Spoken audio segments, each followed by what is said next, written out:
Your mind is the battlefield. Romans 12 verse 2 says, "Do not be conformed to this world, but be transformed by the renewal of your mind."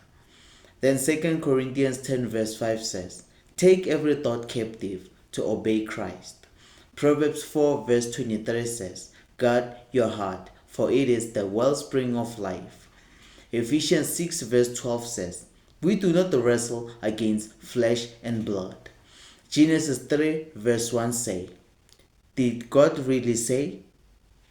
The enemy's first attack was a thought, and it still is. 1 Peter 5 verse 8 says, "The devil prowls like a roaring lion, but he starts with a whisper. Fear, shame, comparison, you're not enough." If he can control your thoughts, he can control your steps. James 1 verse 14 says, "Each person is tempted when lured by his own desire." Here's how you win the battle. Number 1, renew it daily with truth. Romans 12 verse 2 says, "Be transformed by renewal." Joshua 1 verse 8 says, "Meditate on it day and night." Philippians 4 verse 8 says, "Think about these things, true, noble, right." You don't fight lies with logic, you fight lies with scripture. Number 2, capture it first.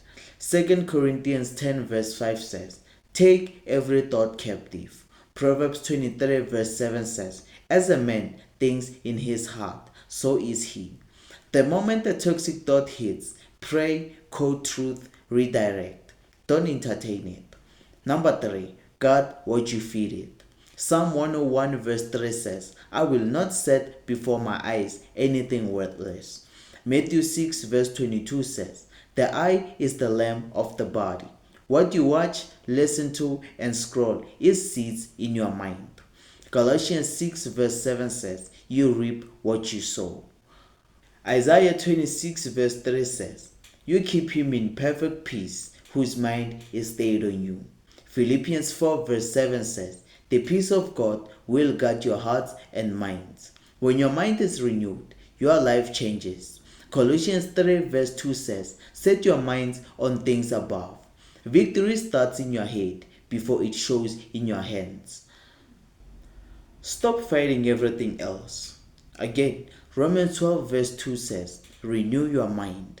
2 Corinthians 10 verse 5 says, "Take thoughts captive." Your mind is the battlefield. Win it with the word. Comment below that you are going to let God fight for you to prevent the devil from poisoning your mind. And don't forget to like, subscribe, and I'll see you in the next one. Thank you.